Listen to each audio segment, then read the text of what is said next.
For a side plank, we're gonna set up on our forearm and the side of our foot, holding ourselves in a straight line from our head to our toes, using our obliques closest to the floor to help hold us in place.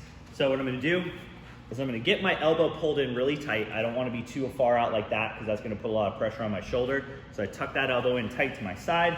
I stack my feet on top of each other, my knees on top of each other, and then I'm just gonna bridge myself up in the air, and I'm gonna feel these obliques on the bottom side holding me in position, preventing my hips from dropping down like that. So I'm squeezing my fist tight to help create some tension. I'm digging my bottom foot into the ground, and I'm gonna use my breathing in through my nose, then breathing out through my mouth like I'm trying to blow out a candle across the room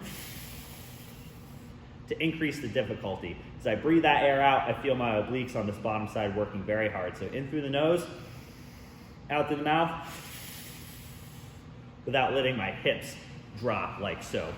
So if a side plank's a little too challenging for you right off the bat, you can do what's called a short side plank, which is the same idea, but instead of having my legs straight, I'm gonna bend my knees so my heels are curled towards my butt, and I'm gonna keep that bottom knee on the ground. So it's the same idea, the lever's just a little shorter, so I'm still gonna bridge up like so. So I've got my obliques working hard here, still squeezing the fist, digging the bottom knee into the ground and breathing.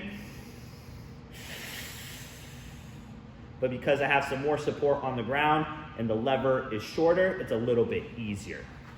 If you wanna make your side plank more difficult, you got a couple of options here. The first of which would be to change the position of the top leg. So if I set up the same way, first I can bend this top knee like so, so I'm not supporting with both feet, but rather just the bottom foot.